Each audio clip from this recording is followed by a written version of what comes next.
हम टाइप करवा रहे हैं जो क्लास नोट है ना, दो दो पीडीएफ दूंगा, सुनकर खुश हो जाओगे।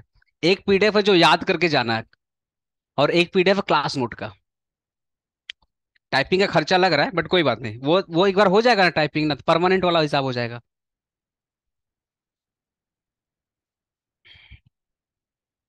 अब इसके इकोनॉमिक्स जब कंप्लीट हो जाएगा फिर ऑडिट पे हाथ लगाएंगे, सब पीडीएफ कर देंगे। क्योंकि मैराथन लेना है ना, लास्ट टाइम मैराथन लिए थे, बड़ा दिक्कत हुआ था, फिर रात भर पीडीएफ बनाओ, सुबह उठ के मैराथन लो। पॉज रिकॉर्डिंग, स्टॉप रिकॉर्डिंग, ठीक ठीक। आज हम लोग केंसियन मॉडल चैप्टर 3 स्टार्ट करेंगे। Chapter 3, Keynesian model chapter 3। Basically chapter का नाम क्या है?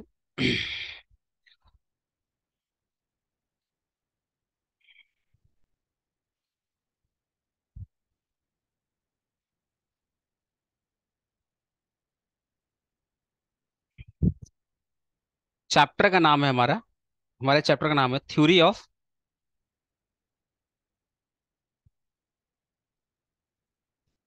Of income and unemployment. या इसी को आप, ये चैप्टर 3 है basically.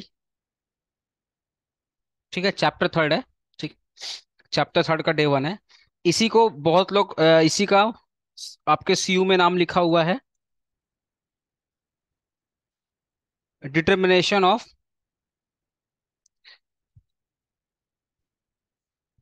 Equilibrium level of income. Determination of equilibrium level of income, या हम लोग नॉर्मली इसको हम लोग बोलते हैं केंसियन मॉडल।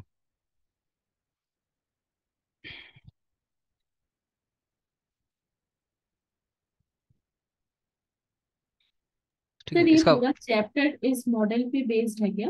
हाँ हाँ हाँ हाँ हाँ, पूरा चैप्टर केंशियन मॉडल। सर रिकॉर्डिंग ये जो रिकॉर्डिंग चालू आप किया था ना मैंने। हाँ सर। बोलो। सर ये जो आपने theory of income and unemployment लिखा है ना, बुक में जो यूनिट 5 है उस पे भी अनएम्प्लॉयमेंट है, ये उसी का पार्ट है या फिर अलग? अलग पार्ट, अ, अलग अलग अलग, ये अलग है।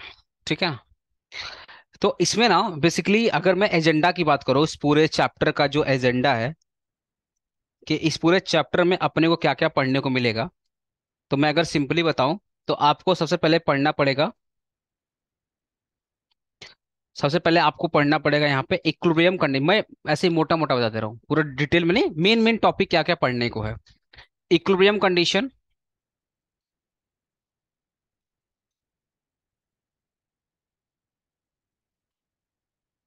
Of an economy, equilibrium condition of an economy, कि कैसे कोई इकोनॉमी इक्विलिब्रियम में आती है, कैसे कोई देश इक्विलिब्रियम में आता है, ये वाला पढ़ना है। ठीक है, फिर पॉइंट नंबर 2, पॉइंट नंबर 2 हम लोग पढ़ेंगे उसके बाद paradox of thrift.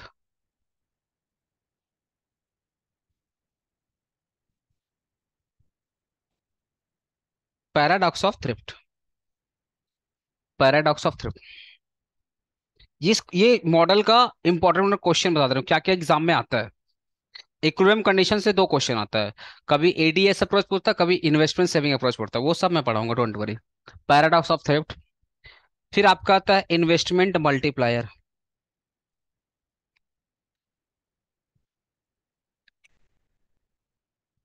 Investment multiplier.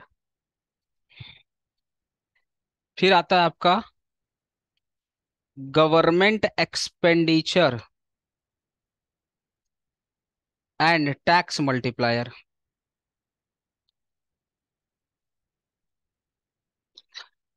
आपके सिलेबस सबसे लेंदी चैप्टर यही है। नेशनल इनकम लगता है बहुत लेंदी है, उससे भी लेंदी है। ये देखने में हाथी का दांत वाला है, 40 नंबर का सिलेबस है, पूरा 100 नंबर का। देखने में क्या है, पता, जबरदस्ती 40 में डाल कर रखा है, भयानक।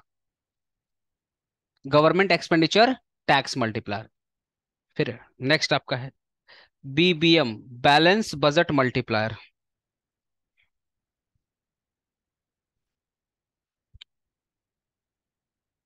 बैलेंस बजट मल्टीप्लायर, शॉर्ट में अपने क्या बोलते हैं, BBM, बैलेंस बजट मल्टीप्लायर। अरे बाबा, पांच होगा ना? चार, पांच, एंड लास्ट।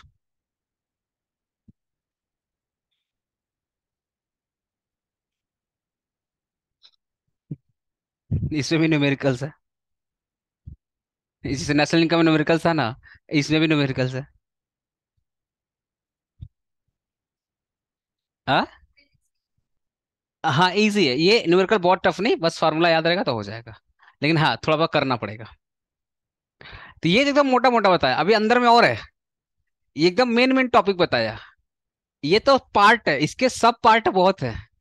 अब जैसे आपको अगर इक्विलिब्रियम कंडीशन ऑफ इकोनॉमी पढ़ाना है, पहला क्वेश्चन क्या है, इक्विलिब्रियम कंडीशन ऑफ इकोनॉमी। तो ये क्वेश्चन पढ़ाने से पहले मेरे को आपका बेसिक पहले तैयार करना पड़ेगा, और बेसिक तैयार करने में कम से कम 2 क्लास लगेगा। जब आपका बेसिक तैयार हो जाएगा इस चैप्टर का, तब 1 2 3 4 5 6 देख रहे हो ना, तब इस पर आएंगे। कम सम मतलब पुराना बैच में, जो मेरा पुराना बैच था, मेरे को अच्छे से याद है, 10 क्लास लग गया था, 10 से 12 क्लास लग गया था पूरा चैप्टर को खत्म करने में। इतना बड़ा चैप्टर है। फिर फिर ISLM मॉडल, 4 से 5 चैप्टर, छह छह क्लास। और आपका मनी एंड, जो सबसे बड़ा है ना, 3 क्लास, इन्फ्लेशन और मनी, 3 क्लास। 1.5 क्लास लगता है मनी का, और 1.5 क्लास लगता है इन्फ्लेशन का, मतलब सब मिला करके। तो जो सबसे बड़ा है वो सबसे कम, और जो छोटा छोटा उसका बड़ा बड़ा। नेशनल इनकम देख लो, 6 नंबर का था, कितना क्लास लग गया, 8 क्लास लग गया। वही चीज। लेकिन नेशनल इनकम क्लियर हो गया होगा आई थिंक अच्छे से ना। तो सबसे पहले हम लोग कुछ बेसिक कॉन्सेप्ट्स पढ़ते हैं इस चैप्टर का।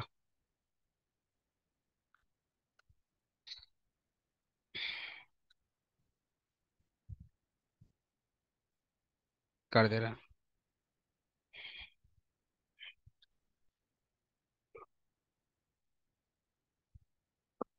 Basic concepts. अब बेसिक कॉन्सेप्ट्स में क्या क्या, मैं पहले इसका वो बता देता हूँ क्या क्या पढ़ना है बेसिक कॉन्सेप्ट में, ये पढ़ लो। सबसे पहले बेसिक कॉन्सेप्ट्स हम लोग को पढ़ने को मिलेगा। बेसिक कॉन्सेप्ट्स में कंजम्पशन फंक्शन, ये हमारा बेसिक कॉन्सेप्ट में पढ़ने को मिलेगा। 2 क्लास का एजेंडा मैं लिख दे रहा हूँ, कंजम्पशन फंक्शन और propensity to consume.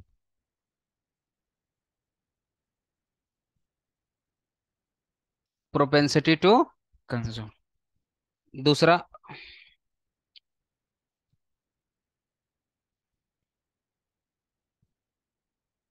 Saving function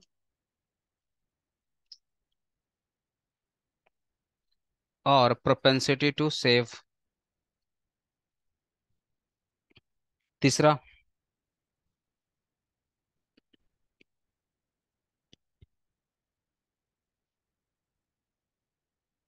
investment function.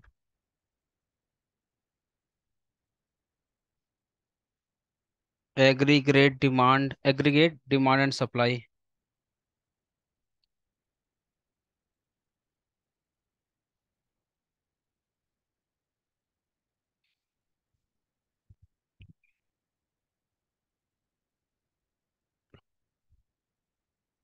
I think इतने से काम हो जाएगा। एग्रीगेट डिमांड, एग्रीगेट सब, हाँ इतने से तुम्हारा, इतने से बेसिक कॉन्सेप्ट क्लियर हो जाएगा। ये पूरा कंप्लीट, ये तुम्हारा बेसिक कॉन्सेप्ट्स में, ठीक है ना। तो मैंने पूरा चैप्टर का एजेंडा लिख दिया कि अपने को कैसे करना, पहले अपने बेसिक कॉन्सेप्ट्स पे क्लियर करेंगे। फिर हम लोग क्वेश्चन 1 2 3 4 5 पे जाएंगे, जो जो इंपॉर्टेंट क्वेश्चन है, ठीक है। कोई दिक्कत? ओके। तो सबसे पहले heading,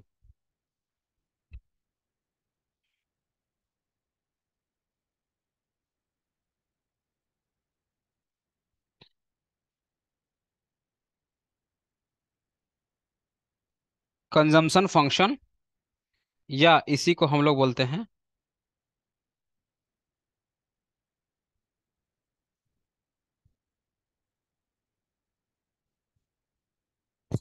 propensity to consume.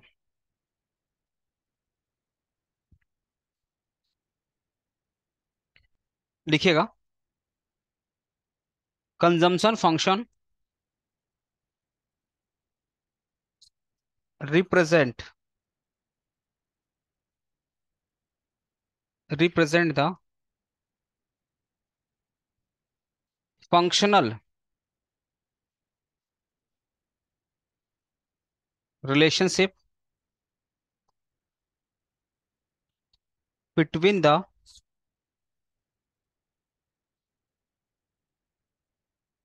desired expenditure और डिजायर्ड एक्सपेंडिचर बोल दो, या total expenditure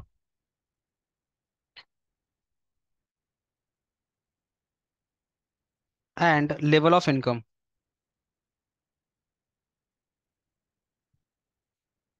and level of income, and level of income.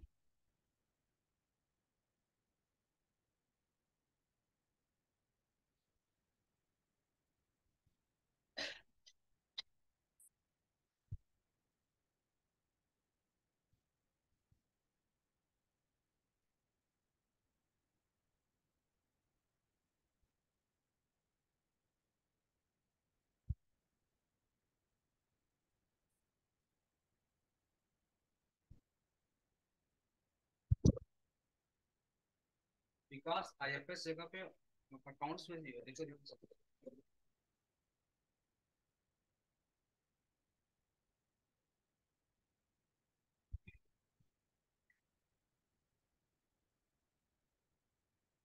That is that is c equal to function of y, that is c equal to function of y,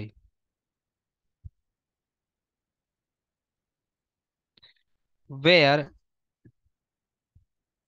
c equal to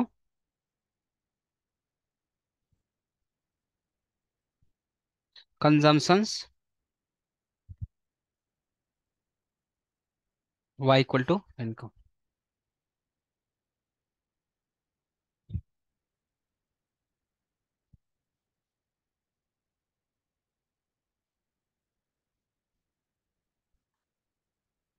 ठीक है। अब देखो जब भी ना, मैं एक note बोल रहा हूँ,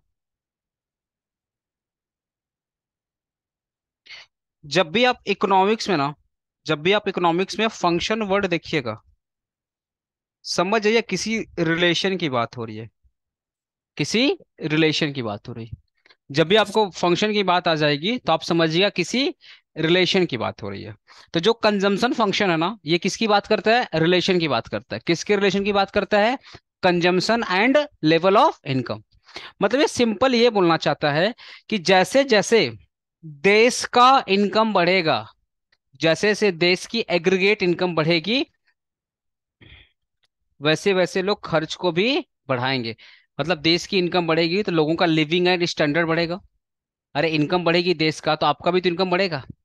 तो जैसे जैसे देश की इनकम बढ़ेगी, लोगों का लिविंग ऑफ स्टैंडर्ड बढ़ेगा, वैसे वैसे लोग अपने एक्सपेंसेस को भी बढ़ाते चले जाएंगे।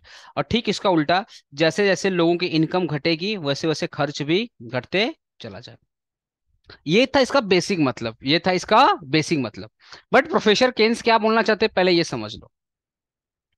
नॉर्मली नॉर्मली लोगों को लगता है कंजम्पशन फंक्शन ये बताता है कि इनकम के बढ़ने से खर्चा बढ़ेगा और इनकम के घटने से खर्चा घटेगा।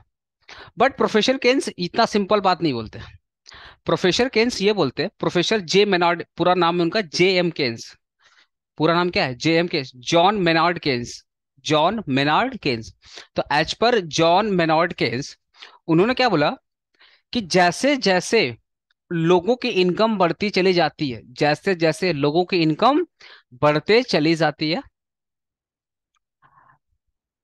एक टाइम पे, एक टाइम मतलब इनकम बढ़ रही है ना, एक टाइम पे वो ऐसे पोजीशन में आ जाते हैं, एक टाइम पे वो ऐसे पोजीशन में आ जाते हैं कि इनकम तो बढ़ रही है। उन्होंने क्या बोला, सॉरी सॉरी, जैसे जैसे इनकम बढ़ती चली जाती है वैसे वैसे लोग खर्चा बढ़ाते चले जाते हैं। बट एक टाइम ऐसा पोजीशन आता है कि इनकम तो बढ़ती जाएगी, वो तो रुकेगी नहीं, बिकॉज आपका एक्सपीरियंस बढ़ रहा है। तो इनकम भी बढ़ते चले जाएगी। तो उन्होंने क्या बोला, जैसे जैसे लोगों का इनकम बढ़ते चला जाएगा वैसे वैसे लोगों का खर्चा भी बढ़ते चला जाएगा। बट एक टाइम उनके जीवन में ऐसा आ जाएगा, इनकम तो बढ़ती जाएगी पर खर्चा कम होते चला जाएगा, या खर्चा बढ़ेगा बस थोड़ा सा बढ़ेगा। एग्जाम्पल, अभी आपके जीवन में कुछ नहीं है, आपका अपना कुछ नहीं है, जो भी आपके पेरेंट्स का है। तो आपका भी तो अपना शौक है कि आप भी अपने लाइफ में एक घर परचेज करें। मिनिमम मिनिमम मिनिमम क्राइटेरिया क्या, आपका अपना एक घर होना चाहिए, है ना। आपके पास भी घर, अच्छा खासा कार या बाइक जो भी होना चाहिए, है ना। ये क्या आपका मिनिमम है। आप भी कम से कम वर्ल्ड टूर नहीं तो इंडिया का टूर तो अच्छे से कर ले, एक आध दो देश अच्छे से घूम ले, जो आपका फेवरेट कंट्री होगा, जो भी आपका होगा। ये सब क्या आपका बेसिक मिनिमम। लेकिन जब एक टाइम पे ना, आपकी जब जैसी सैलरी लगेगी, जैसे ही आपने बिजनेस स्टार्ट किया या सैलरी स्टार्ट किया आपने, आप जैसे से सैलरी आएगी खर्चा करते चले जाओगे, बिकॉज बहुत दिन से सोच रहे थे और अचानक सैलरी आई तो हाथ तो रुकेगा नहीं, खर्चा करते चलोगे, खर्चा खर्चा करते चले जाओगे। बट लाइफ में जब सब कुछ मिनिमम बेसिक कंप्लीट कर लोगे, घर भी हो गया, इंडिया भी घूम लिया है लगभग, वर्ल्ड का भी थोड़ा बहुत भ्रमण हो चुका है नारा सन है, और आपकी फैमिली बढ़ेगी, उन सब का भी खर्चा आपने देख लिया, कार वार भी ले लिया। जब आपकी एक बेसिक नेसेसिटी जब पूरी हो जाएगी, तब आपका ध्यान आएगा सेविंग पर। किस पर ध्यान आएगा? सेविंग। तो अब हम क्या होते, देखो इनिशियली जब हम इनकम कमाना स्टार्ट करते हैं तो हम उतना सेविंग पे ध्यान नहीं देते। लेकिन एक टाइम पे रिस्पॉन्सिबिलिटी भी बढ़ जाती है और प्लस हमारा मन भी तो घूमने खाने ये सबसे भर जाता है। तो उनके हिसाब से क्या होगा कि एक टाइम पे अब जिस रेट से इनकम बढ़ेगी उस रेट से खर्चा नहीं बढ़ेगा। अगर इनकम डबल हुई तो खर्चा डबल नहीं होगा। तो इनका एक इन्होंने एक लॉ भी बना दिया था, psychological consumption law. Psychological consumption law, या इसको पूरा नाम था psychological law of consumption. Psychological law of consumption. तो साइकोलॉजिकल ऑफ कंजम्पशन क्या, वो नेक्स्ट टॉपिक है। बट अभी कंजम्पशन फंक्शन जस्ट ये बोलता है कि जैसे जैसे कंज्यूमर की इनकम या लोगों की इनकम बढ़ती चली जाएगी वैसे वैसे लोगों का खर्चा भी बढ़ते चला जाएगा। तो रिलेशन कैसा होगा? Direct relation. इनकम बढ़ रही है खर्चा भी बढ़ रहा है, इनकम घट रही है खर्चा भी घट रहा है, रिलेशन कैसा है? डायरेक्ट रिलेशन है। तो कंजम्पशन फंक्शन बस इतना ही बात कर रहा है, इनकम बढ़ी खर्चा बढ़ा, इनकम घटी खर्चा घटा। बट जब हम लोग पढ़ेंगे इसी कंजम्पशन फंक्शन का एक पार्ट है साइकोलॉजिकल ऑफ कंजम्पशन, जब वो आएगा तो उस पर मैं और भी जोर दूंगा, ठीक है, और भी उस पर पढ़ाऊंगा, ठीक है। अच्छा, ये जो कंजम्पशन फंक्शन है ना, इसी को हम लोग बोलते हैं propensity to consume. Consumption function को अपने लोग क्या बोलते हैं? Propensity to consume. क्यों बोलते हैं? क्यों बोलते हैं सुनिए। प्रोपेंसिटी मतलब होता है प्रोपोर्शन। प्रोपेंसिटी का मतलब क्या होता है? प्रोपोर्शन। कि इनकम का कितना पोर्शन आपने खर्च कर दिया। प्रोपेंसिटी टू कंज्यूम मतलब कितना पोर्शन कंज्यूम कर लिया, कितना पोर्शन कंज्यूम कर लिया, इनकम का कितना पोर्शन कंज्यूम कर लिया।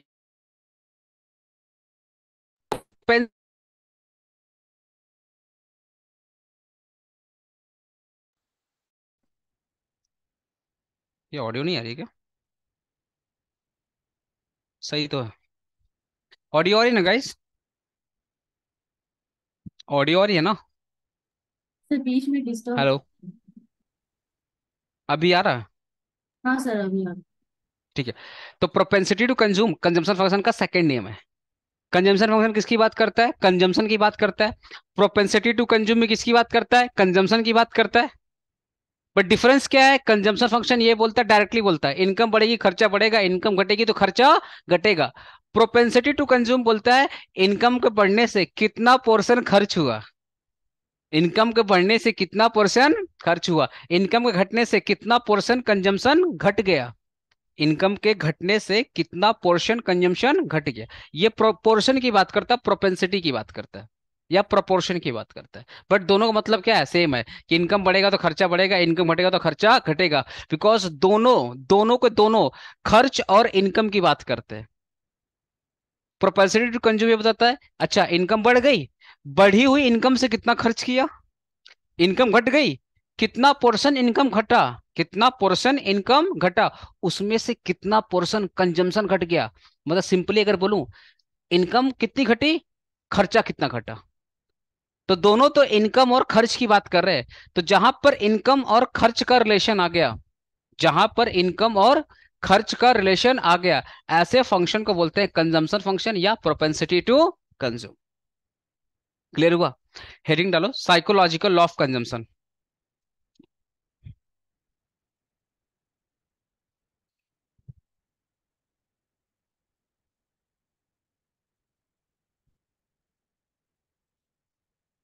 सर इस पॉइंट की सब पॉइंट है क्या वो? हाँ हाँ,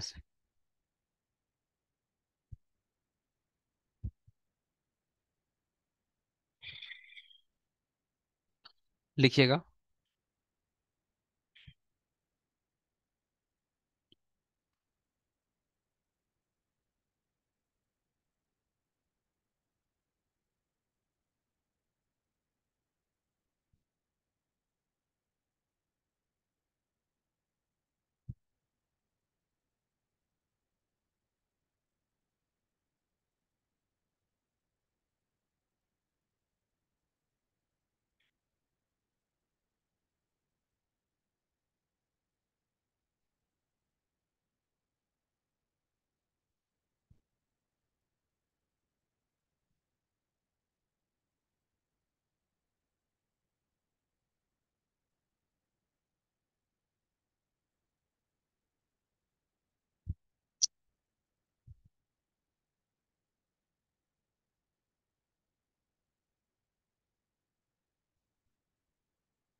देखो, साइकोलॉजिकल लॉ ऑफ कंजम्पशन लिखो।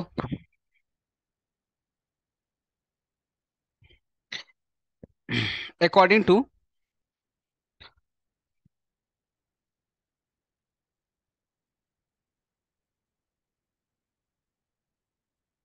according to J.M. Keynes, comma, inverted comma, as income increases, as income increases,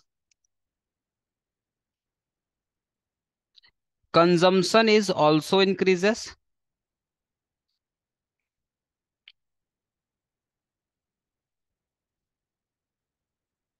Consumption is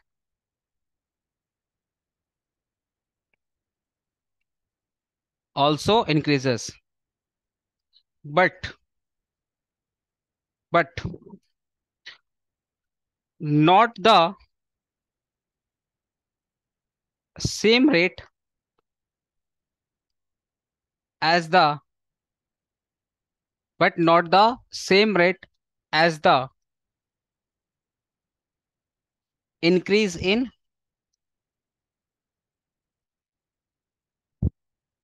because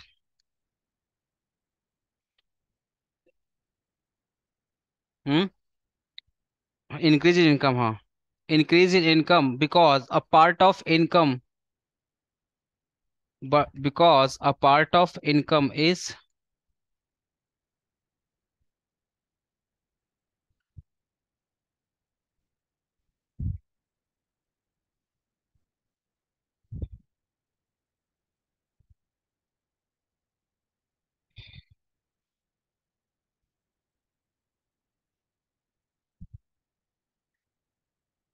that is delta C upon delta Y less than zero, sorry greater than zero less than one. अरे उल्टा कर दिया, उल्टा कर दिया ना, उल्टा कर दिया ना। जीरो पे इधर होगा ना, हाँ उल्टा हो जाएगा। Less than one greater than zero, ऐसे होगा। अब तो अब मैथमेटिकल इकोनॉमिक्स स्टार्ट होगा अभी आप लोग का, इक्वेशन चालू होगा। मतलब सिंपल सी बात होगा कि ये लेस देन वन और ग्रेटर देन जीरो क्या है, एक्चुअल में ये एमपीसी का रेट है, मार्जिनल प्रोपेंसिटी टू कंज्यूम का रेट है। मैं एग्जांपल से तो समझाऊंगा, इस पर तुम लोग टेंशन मत लेना, ये नया चीज क्या आ गया, इस पर टेंशन मत लेना, बाद में समझा दूंगा। अभी के लिए फिलहाल ये लिख लो। कि जो इनकम में चीज। अच्छा, ये स्वाभाविक है ना, स्वाभाविक है कि जब हमारी इनकम बढ़ती है तो हम खर्चा बढ़ाते हैं। बट एक टाइम पे जब इनकम का थोड़ा सा ज्ञान होता है कि पैसा क्यों लाइफ में बहुत इंपॉर्टेंट है। अच्छा, ये जनरल ठीक है, जरूरी नहीं कि जो मैं बोल रहा हूँ गलत बोल रहा हूँ। 20-30% के पॉपुलेशन में फर्क नहीं पड़ता, बिकॉज वो ऑलरेडी वेल्दी है। उनको घर का जरूरत नहीं है, उनको चीज का जरूरत नहीं, बिकॉज उनके पास ऑलरेडी सब कुछ है। तो उनको उनकी इनकम बढ़ भी गई ना, तो सारी सारी क्या हो जाएंगी, सेव हो जाएंगी, या थोड़ा बहुत खर्चा होगा। बट ये कॉमन बात मैं ये बोलना चाहता हूँ, कॉमन एक जनरल बात ये बोलना चाहता हूँ कि जैसे जैसे हमारी इनकम बढ़ती है ना, इनिशियली हमारा खर्चा बहुत तेजी से बढ़ता है। और इतना बढ़ता है ना कि हम इनकम से ज्यादा खर्च कर देते हैं, ईएमआई वगैरह लेकर के, होम लोन लेकर के, कार लोन लेकर के। आ रहा है ना, इनकम है 10 लाख रुपया, होम लोन लेकर रखा है 30 लाख रुपया। अब होम लोन जब एक बार होम लोन लेगा तो सिर्फ होम लोन लेगा, या और भी तो काम करवाएगा, कार लोन ले लेगा, बाइक लोन ले लेगा। आराम है, घर पे लेट से कोई और भी एक्सपेंस आ गया, उसके लिए पर्सनल लोन ले लिया, बिजनेस लोन लिया। तो इनिशियली क्या होता है ना, हम उतने सेटल नहीं होते। तो हमारी जो इनकम बढ़ती है तो हम अपने औकात से ज्यादा खर्च कर देते हैं। बट एक टाइम ऐसा आ जाता है जब हमारी इनकम क्या होती है, स्टेबल हो जाती है। जब इनकम क्या होती है, स्टेबल हो जाती है, जब ऑलमोस्ट होम लोन वगैरह सब खत्म होने वाला आता है, बताओ ना, एक मैच्योर वाला है, जैसे आप एज्यूम कर सकते हो, आपके पापा की बात कर रहा हूँ, एज्यूम कर सकते हैं। जब एक मैच्योर एज में आ जाते हैं, तो उस एज में क्या होता, अगर इनकम बढ़ी है तो खर्चा तो स्वाभाविक है बढ़ेगा। बट जिस रेट से इनकम बढ़ी है उस रेट से खर्चा नहीं बढ़ेगा। कहने का मतलब, अगर इनकम 1,000 रुपया बढ़ी है तो खर्चा 1,000 रुपया नहीं बढ़ेगा। क्यों? क्योंकि आपके पास घर भी हो गया, आपके पास गाड़ी बड़ी भी हो गई है, आपके पास जो बेसिक नेसेसिटी थी आपने सब कुछ पूरा कर लिया है। अब जो इनकम बढ़ेगी वो ज्यादा खर्च नहीं होगी, थोड़ी बहुत क्या हो जाएगी, सेव हो जाएगी। इनिशियली सेविंग के नाम पे जीरो होता है। इनिशियली क्या होता है, सेविंग के नाम पे सब कुछ जीरो होता है। मेरा सुनो, ये जनरल पब्लिक की बात करो। यही बात प्रोफेसर केन्स करना चाहते हैं अपने साइकोलॉजिकल लॉ ऑफ कंजम्पशन का, कि ह्यूमन का साइकोलॉजी होता है कि जैसे जैसे इनकम बढ़ती है वैसे वैसे खर्चा बढ़ाते हैं। बट एक टाइम ऐसा आ जाता है कि जिस रेट से इनकम बढ़ती है उस रेट से खर्चा नहीं बढ़ता। क्लियर हुआ? Keynes psychological law of consumption. Exam में अगर आपसे पूछता है, बहुत बार पूछा है 6 नंबर में, explain the consumption function, explain the Keynes consumption function. तो अगर ये सब पूछा ना तो पूरा लिख के आना पड़ेगा, ये आपको यहां से स्टार्ट करना पड़ेगा, और ये सब उसका पार्ट है। ठीक है, नेक्स्ट हेडिंग। ऑनलाइन वाले स्टूडेंट, आपको कोई दिक्कत आप लोग को? नहीं सर। ओके।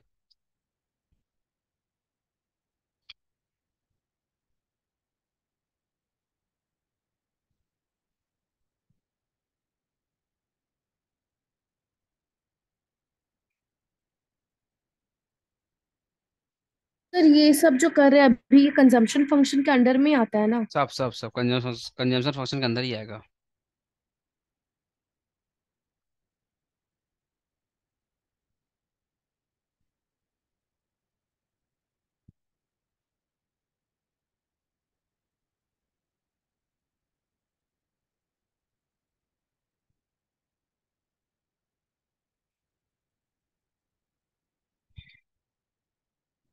अगर ना तुम थोड़ा सा, अगर आप लोग थोड़ा सा प्रोपेंसिटी के बारे में लिखना चाहते हो तो लिख लो ना। ऐसे एक एरो डाल करके लिख लो, तो प्रोपेंसिटी का मतलब क्या होता है, खाली इसका मतलब लिख लो। The portion of the proportion of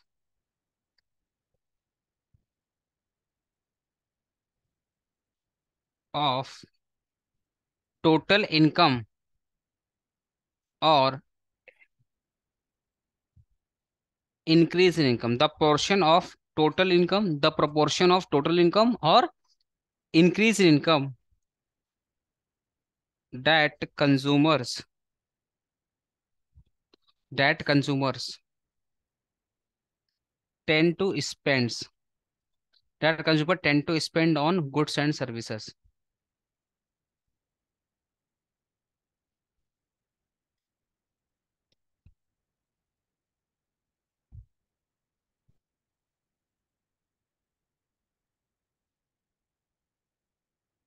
Rather than saving.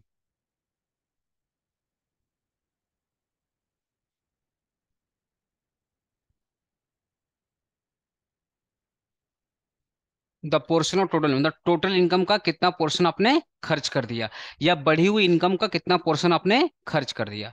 ठीक है, मतलब इनकम बढ़ी तो कितना पोर्शन आपका खर्च हुआ, सिंपल सा। इसको बोलते हैं प्रोपोर्शन।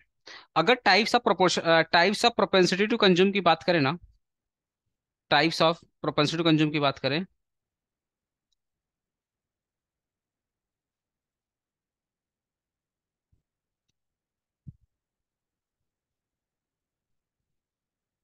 दो टाइप्स होते हैं। एक आपका होता है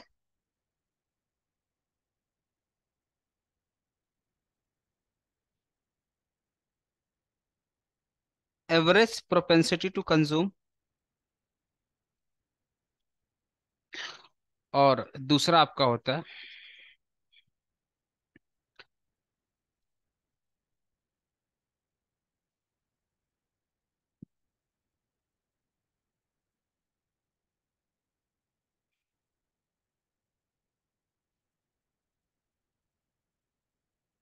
इसको हम लोग एपीसी बोलते हैं,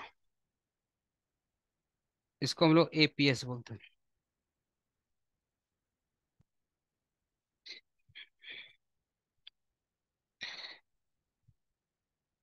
एपीसी का मतलब क्या होता है?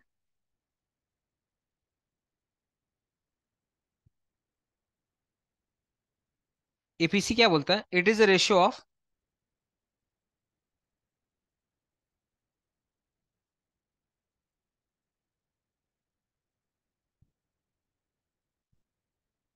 It is a ratio of consumption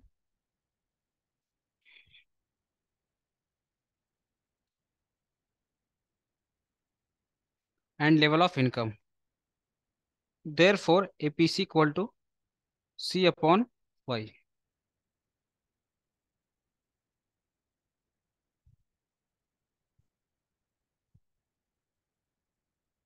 it is a ratio of consumption and level of income. और अरे अरे, क्या लिख दिया मैंने यहाँ पे, गड़बड़ हो गया। अह, दिमाग का मार्जिन लिखिएगा तो आप लोग कट करके लिख लीजिएगा, marginal propensity to consume,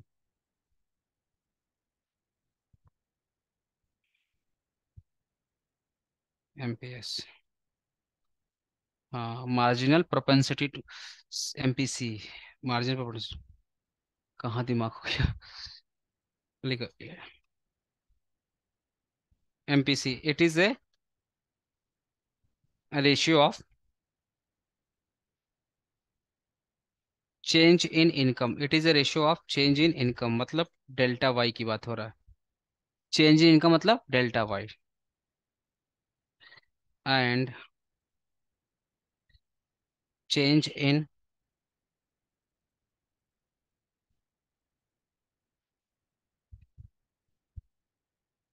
change in consumption, मतलब एमपीसी किसकी बात करता है? डेल्टा सी अपॉन,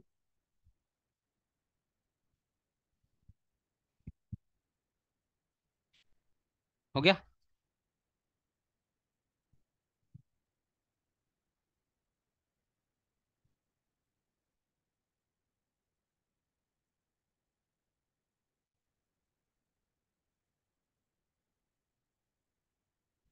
हो गया ना आप लोग का? Hello, hello. हाँ, हम तो क्लास ले रहे हैं, हम तो क्लास ले रहे हैं भैया, हम तो घर पे है नहीं।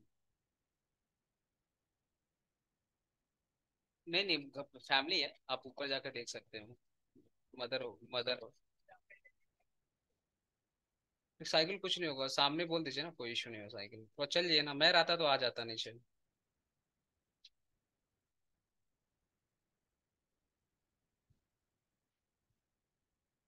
अरे, अच्छा रुकिए एक मिनट।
ठीक है, ये हो गया नोट डाउन।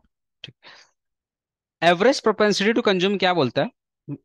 मैं इसका एग्जांपल दे रहा हूँ, एक एग्जांपल दे रहा हूँ, इसका एग्जांपल दे रहा हूँ। ठीक है, सपोज इनकम थी कंज्यूमर की, वो 1 लाख रुपया था, और कंज्यूमर ने इनकम को कंज्यूम कर लिया 70,000 रुपया। कितना कंज्यूम कर लिया? 70,000। तो एपीसी क्या हो जाएगा? एपीसी क्या होता है? Consumption upon income. तो कंजम्पशन क्या है? 70K divided by 1 lakh. कितना होगा? 0 कितना? 0.7। 0.7 का मतलब क्या होता है? 70%। अगर परसेंट में निकालोगे तो ये क्या हो जाएगा? 70%। यही ना? आपसे अगर कोई पूछता है, आपसे अगर पूछता है आपके घर का खर्चा क्या है, तो बोलते हो रुको 5 मिनट जोड़ते हैं, रुको 5 मिनट जोड़ते हैं, मम्मी बताना तो सब्जी में कितना आता है, ग्रोसरी में कितना आता है, ऐसे होता था। ये अपने एवरेज ऐसे रैंडमली बोल देते हैं कि हाँ घर का 30-40 हजार खर्चा है। ऐसे रैंडमली बोल देते हैं ना, ये हिसाब करके पाई पाई के हिसाब करके बताते हैं। ऐसा है क्या कुछ? ये एवरेज की बात कर रहा है। किस बात कर रहा है? एवरेज की बात कर। हाँ, ठीक ही बोल रहा हूँ। 51837878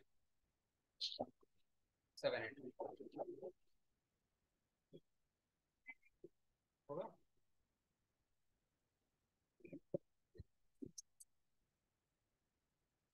तो ये जो 70% है ना, वो ये बताता है कि आपकी बढ़ी हुई इनकम से, सॉरी, आपकी इनकम का 70% क्या हो जा रहा है? कंज्यूम हो जा रहा है। आपकी इनकम का 70% कंज्यूम हो जा रहा है। ये 70% ये बता रहा है कि आपकी जो इनकम है उसका 70% क्या हो रहा है? कंज्यूम हो रहा है।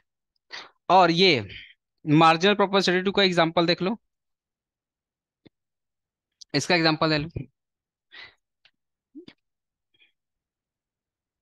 यहाँ पे हम इनकम रखते हैं और इधर हम कंजम्पशन करते हैं।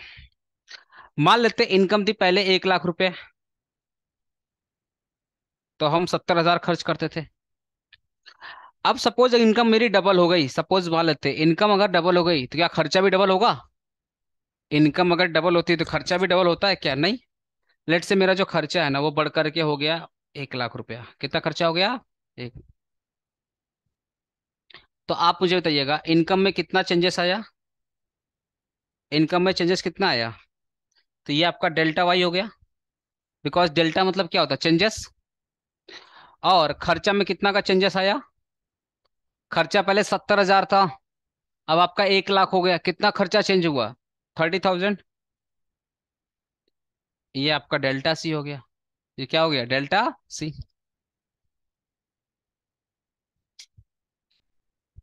तो अगर मैं एमपीसी निकालूं तो एमपीसी फॉर्मूला क्या है? Delta C upon delta Y. Delta C कितना है? 30,000। वाई कितना है? 1 लाख। 0 इसका मतलब ये किसकी बात करता है? That is 30%।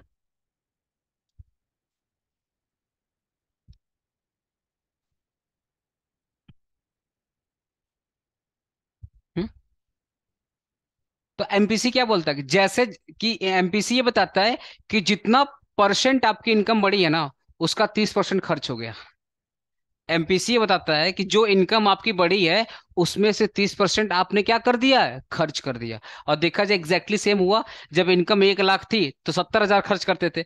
जैसे ही इनकम 2 लाख हुई तो मेरा खर्चा 70 से बड़ा कितना हो गया? 1 लाख हो गया। तो एक्स्ट्रा 30,000 ही तो खर्चा हुआ। तो 30% ये बताता है कि जब जब आपकी इनकम बढ़ेगी तब तब आपका खर्चा कितने रेट से बढ़ जाएगा? 30% के रेट से बढ़ जाएगा। और एमपीसी एपीसी ये बताता है कि आपकी टोटल इनकम का टोटल एक्सपेंडिचर ये है। मतलब आपकी टोटल इनकम का 70% आप खर्च कर देते हैं। ऑब्वियसली अगर मैं 70% खर्च कर रहा हूं तो 30% सेव कर रहा हूं ना। अगर मैं 70% खर्च कर रहा हूं तो 30% मैं सेव कर रहा हूं। तो एपीसी आपके एवरेज खर्च की बात करता है कि एवरेज इनकम से आपका एवरेज खर्च कितना है। और एमपीसी ये बताता है कि इनकम में कितना चेंज आया, जिसके वजह से आपका खर्चा कितना बढ़ गया। तो मेरे इनकम में चेंज आया 1 लाख का, उस 1 लाख के वजह से आप मुझे बताओ ना, ये 30,000 बढ़ा उस 1 लाख की वजह से ना।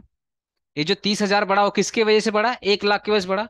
तो इनकम में जो चेंज हुआ उसके वजह से जो खर्चा में चेंज हुआ उसको बोलते हैं मार्जिनल प्रोपेंसिटी टू कंज्यूम।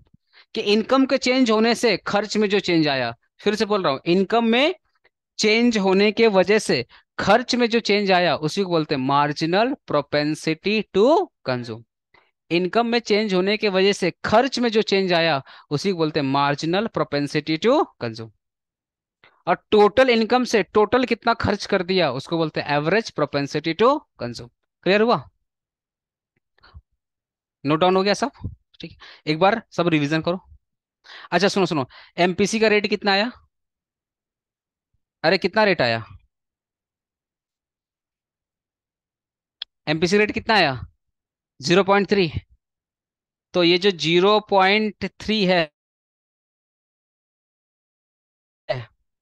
वो क्या है? लेस देन 1 है और ग्रेटर देन 0.3 क्या है? लेस देन 1 और greater than 0।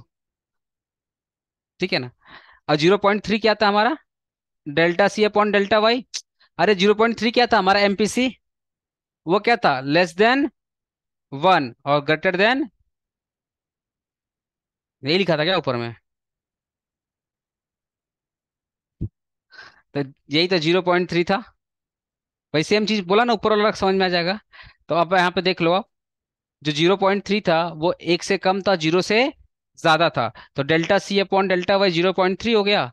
Less than 1 greater than 0। Clear होगा ना ऊपर वाला पॉइंट? चलो एक बार रिवीजन कर सर लो। हाँ बोलिए। ये आपने जो साइन दिया था ना वो एक से तो ज्यादा दिखा रहा था ना। 0.3 है ना?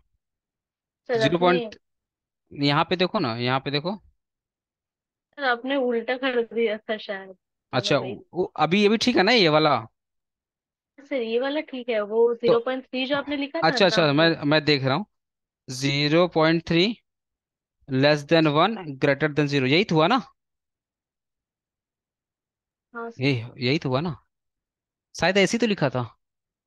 अच्छा ठीक है, कोई बात, अभी तो समझ में आ गया ना, कोई इशू नहीं है। 0.3 less than 1 greater than 0।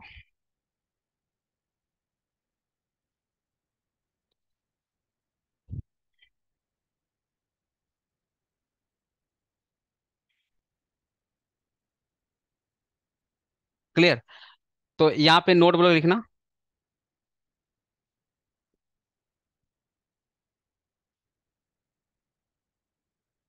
MPC is always lies between 0 to 1। Point number 2।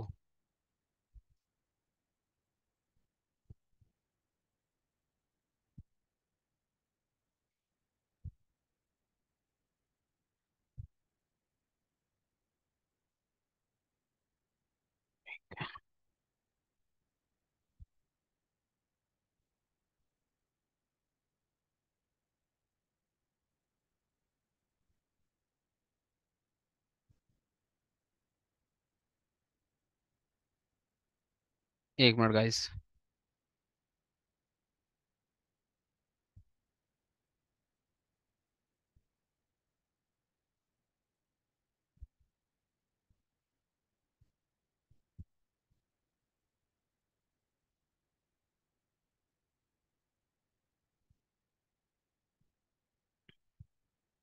Sir एक बोलिए। सर ये वाला साइन शायद उल्टा होगा, 0.3 के आगे जो 1 वाला है। सर क्योंकि यहाँ पे तो 1 भी फिर मतलब लेस देन 1 हो रहा है सर, ये साइन तो। हाँ लेस सर देन, मेरा भी वही हाँ सर, आप मेरा देखिए 0.3 बीच में है ना, तो सर वो मतलब ग्रेटर देन 1 हो रहा है और इधर में ग्रेटर देन 0 हो रहा है। तो हम तो पहले ही वैसे ही तो लिखा था, तुम लोग बोला गलत है तो मैं कंफ्यूज हो गया। हम तो वैसे ही लिखे थे। तुम लोग ये बोलना चाहते हो ना?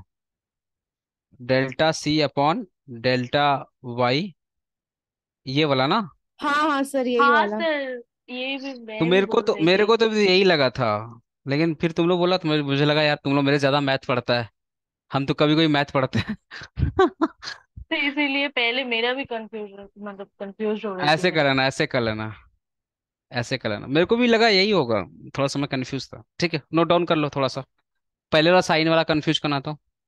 अरे ये सर वाला नहीं नहीं, यहाँ पे सर। अरे तुम लोग मेरे को कंफ्यूज करा, छोड़ दो, कल बात करते इस अरे बारे सर सर में। देखिए ना, 1 मिनट। बोलो। सर यहाँ पे तो फिर से ग्रेटर देन 1 हो रहा है और लेस देन 0 हो रहा है, आप देखें। तो यहाँ पे भी ग्रेटर करना पड़ेगा क्या?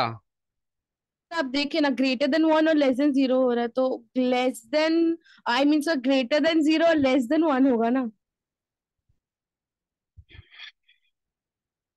क्या बोल रहे हैं? यहाँ पे लेस देन, जीरो के, जीरो के आगे। यहाँ पे लेस देन वन कर दे क्या, ये बोलना चाहते हो हाँ या सर, फिर? हाँ सर, यही चीज हाँ है। सर यहाँ अभी और अभी नहीं, ठीक है। हाँ। और ये वाला ये ऐसे, हाँ हाँ हाँ। या मेरे हिसाब से ऐसे ही होगा। नहीं नहीं सर, ये जीरो से बड़ा मतलब छोटा हो रहा है। जीरो के आगे साइन सर उल्टा होगा। सर ये क्या, जीरो, जीरो से कम है? कंफ्यूजन हो रहा है थोड़ा सा, देखो तो नेट में देखो तो साइन साइन कंफ्यूजन हो रहा है बहुत सर दिन बाद। मतलब ये जीरो से छोटा है और एक से बड़ा है ना? बड़ा है, हाँ हाँ, वही वही वही वही लिखना है। मेरे हिसाब से ये फाइनल होगा, मेरे हिसाब से ये फाइनल होगा जो मैंने लिखा है, देखो तो एक बार। ऐसे है, कैसे दिखाओ तो। सर हाँ आप सर, एक यही बार। ठीक है। दिखाओ देखो एक बार। अरे वो नहीं, वो नहीं, वो नहीं, ये एमपीसी देखो ना, मार्जिनल प्रोपेंसिटी लिखो तो साइकोलॉजिकल ऑफ कंजम्पशन, एक बार गूगल करो तो। देखो देखो यार, कंफ्यूजन मत करो। सब भालोटिया सर के बुक में दिया हुआ है, 0 greater than MPC greater than 1। दिया हुआ क्या जीरो? रुको, सर का मैट में, सर का मैट लाए हो क्या?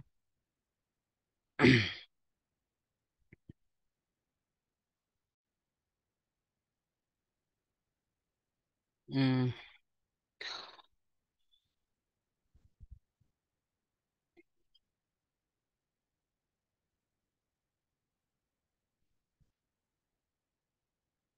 अच्छा तो आप देख लो ना, देख लो ना, कोई दिक्कत नहीं है। दिखा यूट्यूब में दिखा, अरे वहां पे बोल, यूट्यूब बोल रहा है।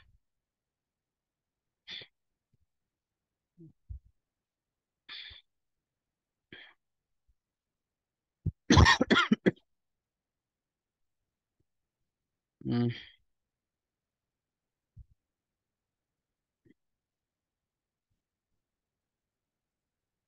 नहीं मिल रहा क्या, नेट में नहीं मिल रहा क्या? ऐसा कैसे हो गया?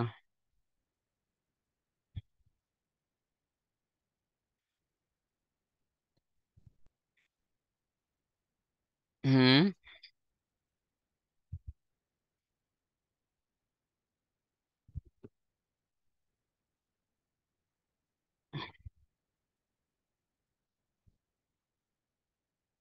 अच्छा, ये वाला है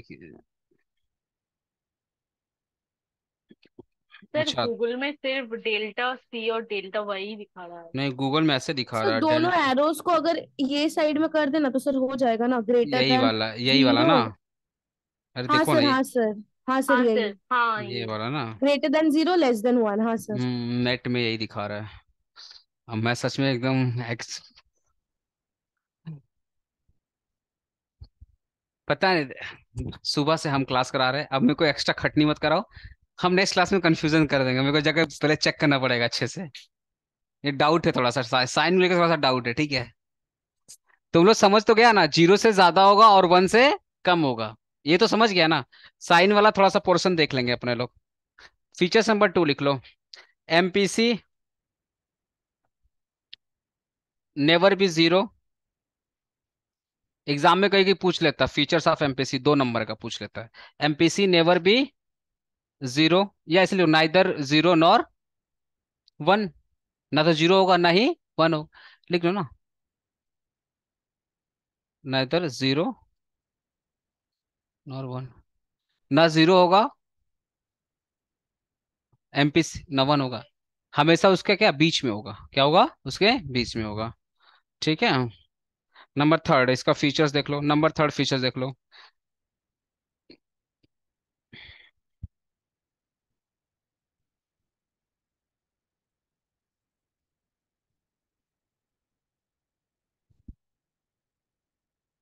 सर ये नोट्स के पॉइंट्स भी एग्जाम में लिखने होंगे क्या?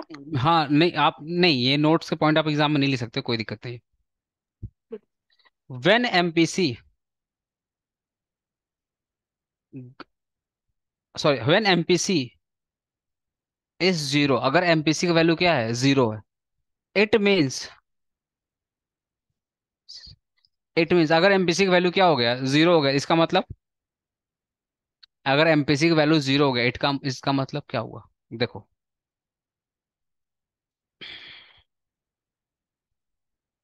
एमपीसी की वैल्यू जीरो कब होगा, ध्यान से देखना। ये है कंजम्पशन, सॉरी, ये है इनकम और ये है कंजम्पशन। 1 लाख का इनकम था, कितना खर्च कर रहे थे, 70,000। इनकम हो गई 2 लाख, कितना खर्च कर रहे थे, 1 लाख रुपए, यही ना हुआ। अब अगर इनकम तो बढ़ी, हमने खर्चा अभी भी कितना रखा है, 70,000, तो इस केस में डेल्टा सी का वैल्यू क्या हो जाएगा, जीरो, और डेल्टा वाई का वैल्यू क्या हो जाएगा, 1 लाख। मतलब इनकम तो बढ़ी पर खर्चा कांस्टेंट हो गया, इनकम तो बढ़ी पर खर्चा क्या हो गया, कांस्टेंट हो गया। पहले भी 70,000, अभी भी 70,000। तो इस केस में एमपीसी क्या हो जाएगा, delta C upon delta Y. तो जीरो अपॉन क्या हो जाएगा, 1 लाख इक्वल टू क्या हो जाएगा। इसका मतलब एमपीसी का वैल्यू जब जीरो होगा ना, it means income increases, income, it means income लिखना ना, income increases, it means income increases, but expenditure, but simple लिखो ना, expenditure is same, same as before, expenditure is same as before, same as before. MPC value zero कब होगा, जब income तो बढ़ जाएगी पर खर्चा जितना पहले था आज भी उतना है, तो उस केस में डेल्टा सी का वैल्यू जीरो हो जाएगा और वाई हो जाएगा 1 लाख, तो वैल्यू क्या आ जाएगा, जीरो आ जाएगा। नंबर फोर देख लो, व्हेन एमपीसी इज 1, तो आपका देखो एमपीसी अगर 1 होता है, एमपीसी का वैल्यू कितना हो रहा है, 1 हो रहा है, इसका मतलब क्या है, एमपीसी वैल्यू अगर 1 क्या हो रहा है, हाँ, नहीं, एमपीसी की वैल्यू 1 कब होगा, ध्यान से देखना, एमपीसी की वैल्यू 1 कब होगा, ये है इनकम और ये खर्चा। ठीक है। इनकम बढ़ी कितना, इनकम थी 1 लाख, खर्चा कितना हो गया, 70,000। so क्या हो गया, 70। अब आपका इनकम हो गया 2 लाख, कितना हो गया इनकम, 2 लाख। ठीक है ना। तो अब यहाँ पे कितने का चेंज आया, 1 लाख का चेंज आया, कितना है, 1 लाख का चेंज आया। तो अब अगर 1 लाख का चेंज आया, तो इधर भी आपको क्या करना पड़ेगा, 1 लाख का चेंज लाना पड़ेगा, तभी तो 1 लाख डिवाइड बाई 1 लाख 1 होगा। इसका मतलब आपका खर्चा भी कितना बढ़ेगा, 1 लाख, तो 1,70,000, या ऐसे कर दो ना, हाँ, 1,70,000, तो आपका खर्चा कितना बढ़ गया, 1 लाख। इसका मतलब जितनी इनकम बढ़ गई उतना खर्चा बढ़ गया, तो खर्चे में चेंज कितना आएगा, 1 लाख का, इनकम में चेंज आया 1 लाख का। ध्यान सुनो, फिर से एग्जांपल सुनो, जब इनकम थी 1 लाख रुपया, तो खर्च कितना कर रहे थे, 70,000। अब इनकम हो गई 2 लाख, कितना इनकम हो गया, 2 लाख, तो मेरा खर्चा भी बढ़ के हो गया 1,70,000। तो खर्च में चेंज आएगा 1 लाख का और इनकम में चेंज आएगा 1 लाख का। तो अब निकालो एमपीसी का value, delta C upon delta Y, 1 lakh divided by 1 lakh, value क्या हो गया, 1। आप बताओ, ये देख के कुछ ऐसा लग रहा है क्या कि जितनी इनकम बढ़ी उतना खर्चा बढ़ा दिए, या इनकम बढ़ी खर्चा बढ़ाया ही नहीं। ये दोनों एक्सट्रीम कंडीशन है, और अकॉर्डिंग टू प्रोफेसर केम्स बोले ये दोनों कंडीशन पॉसिबल नहीं है, ना एमपीसी की वैल्यू जीरो होगा और ना एमपीसी की वैल्यू 1 होगा,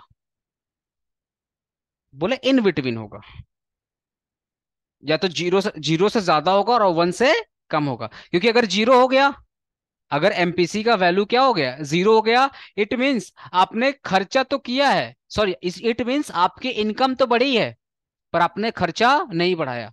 और अगर एमपीसी का वैल्यू वन हो गया, इट मीन्स आपने जितना इनकम बढ़ाया उतना ही खर्चा बढ़ा दिया। दोनों केस प्रैक्टिकल लाइफ में पॉसिबल नहीं है।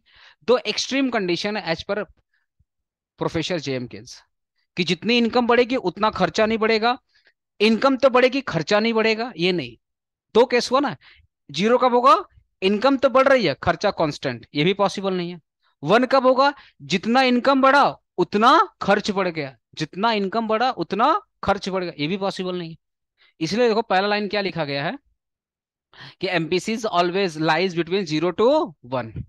MPC neither be zero nor one. फिर उसका एक्सटेंडेड फॉर्म है when MPC zero it means income increase but expenditure is same as before. और यहाँ पे इसका लिख लो, व्हेन MPC is 1 it means increased in income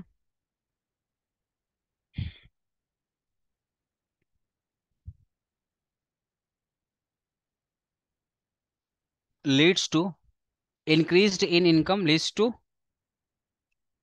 same amount of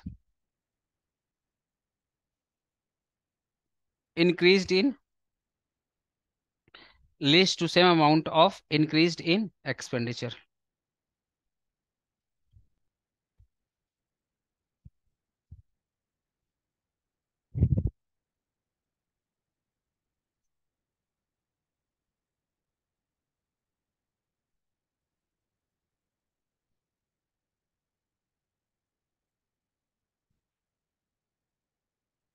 और अगर एमपीसी का वैल्यू एक से ज्यादा है, एमपीसी वैल्यू क्या एक से ज्यादा, तो अपनी अपनी हालत को देख लेना, इनकम कमाओगे कम, खर्च करोगे ज्यादा। तो अगर एमपीसी की वैल्यू का एक से ज्यादा, इसका मतलब इनकम कम है खर्चा उससे ज्यादा, जो कि इनिशियली हम करते हैं।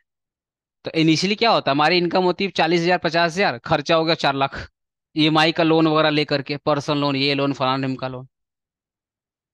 मेरा बात सुन रहे हो? क्योंकि पूरे साल की बात कर रहा हूँ ना, ऐसे हो जाता है। तो ये बेसिकली है आपका फीचर्स ऑफ एमपीसी। ठीक है ना। थोड़ा सा मैं ना इस चैप्टर को, एक बार इस चैप्टर का गो थ्रू करो, जो जो भी तक पढ़ाया है उसका गो थ्रू कर लो। तो साइन वाला इश्यू मैं देख लूंगा बाद में।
रिवीजन कर लो, हो गया?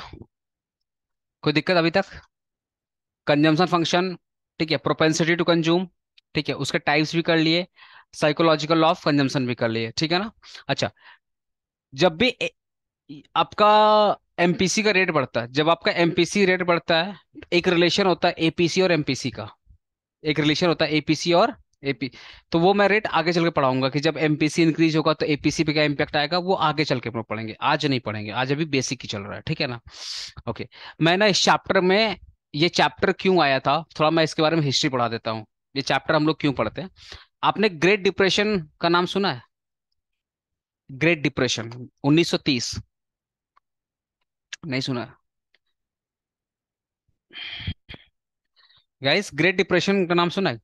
जो वर्ल्ड में हाँ डिप्रेशन सर। आ गई थी 1930 में, द वर्ल्ड ग्रेट डिप्रेशन। सबसे ज्यादा अमेरिका तबाह था।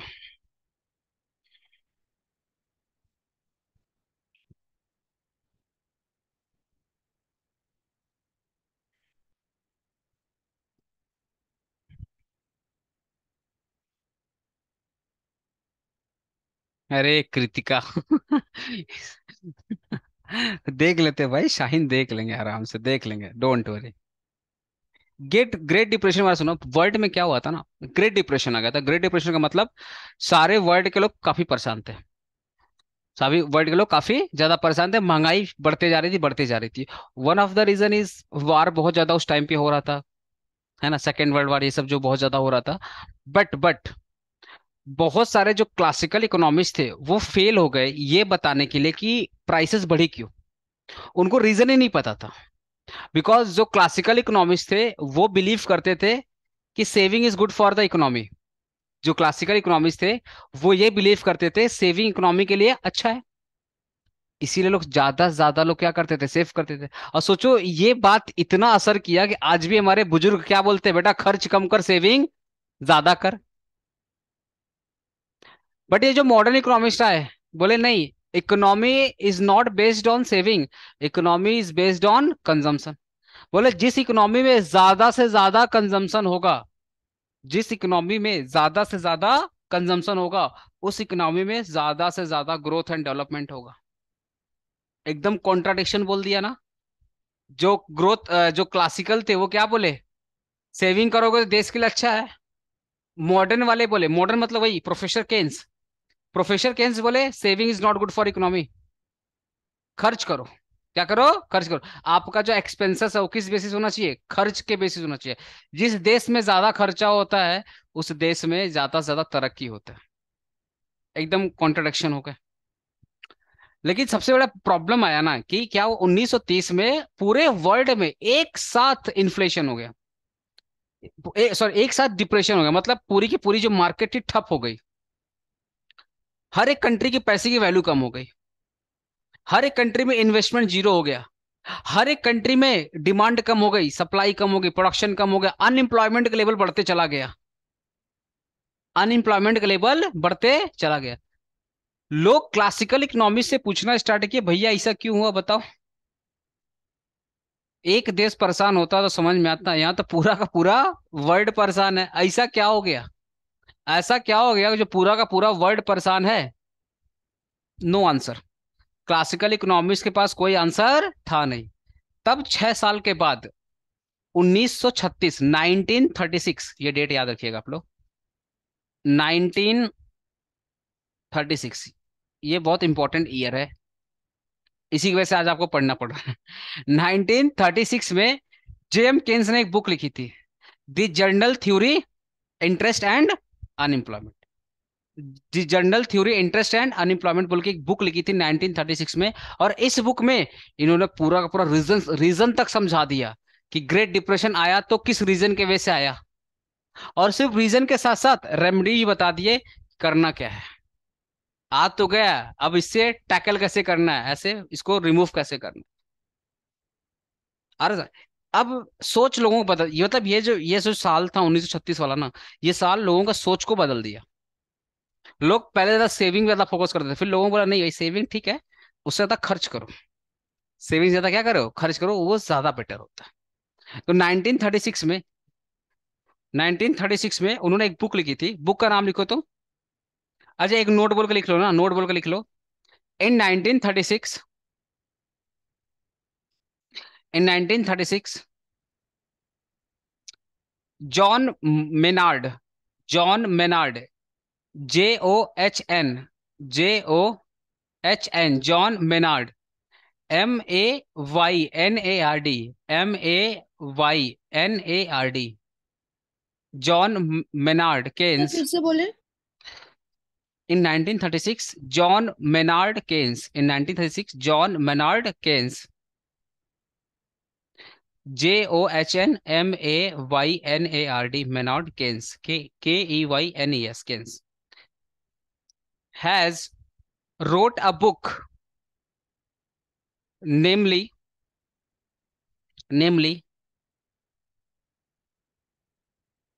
the general theory of unemployment, sorry, the general theory of employment होगा, यहाँ पे अनएम्प्लॉयमेंट होगा, एम्प्लॉयमेंट होगा। The general theory of employment money and interest, the general theory of,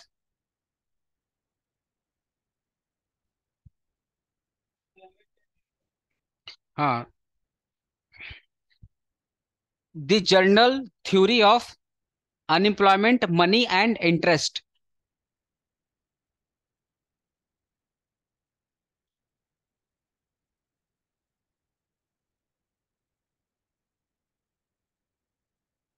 क्या आप लिखिए, आप लोग क्या लिखे आप लोग? In 1936, John Maynard Keynes has wrote a book, namely The General Theory of Employment, Money and Interest. Sir employment money and interest. हाँ, ये बुक का नाम था। ठीक है, लिखो इन दिस बुक, थोड़ा सा इंट्रोडक्शन लिख लो। In this book, in this book, John Maynard, J.M. Keynes, in this book, J.M. Keynes gave several ideas,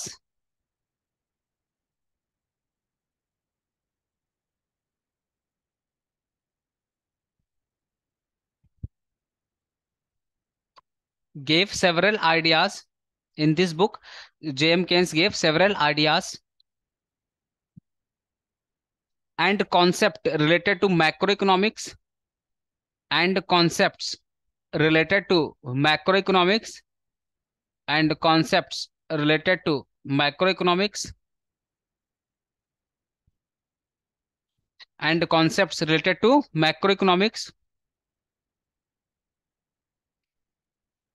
For example, aggregate demand, effective demand,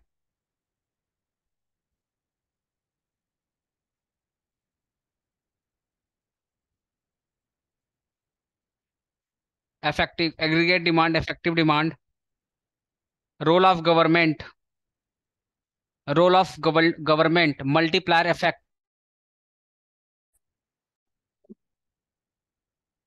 role of government, multiplier effect, etc.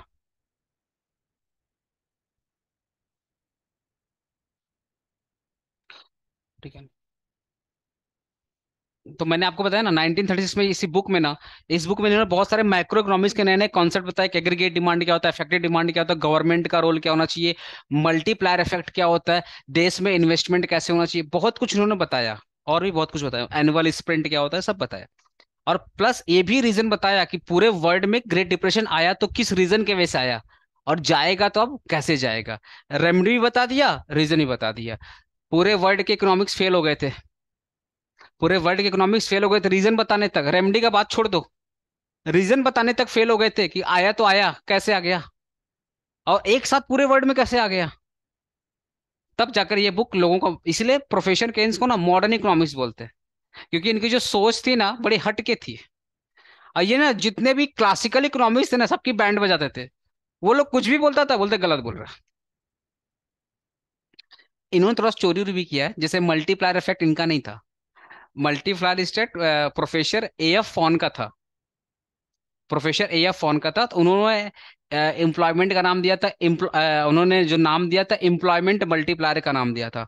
वहां से इन्होंने cover कर लिया investment multiplier. तो थोड़ा बहुत चोरी भी किया, बट कोई बात नहीं, अच्छा काम किया। ठीक है, मिलते हैं नेक्स्ट क्लास में। हाँ, थैंक यू सर। वेलकम।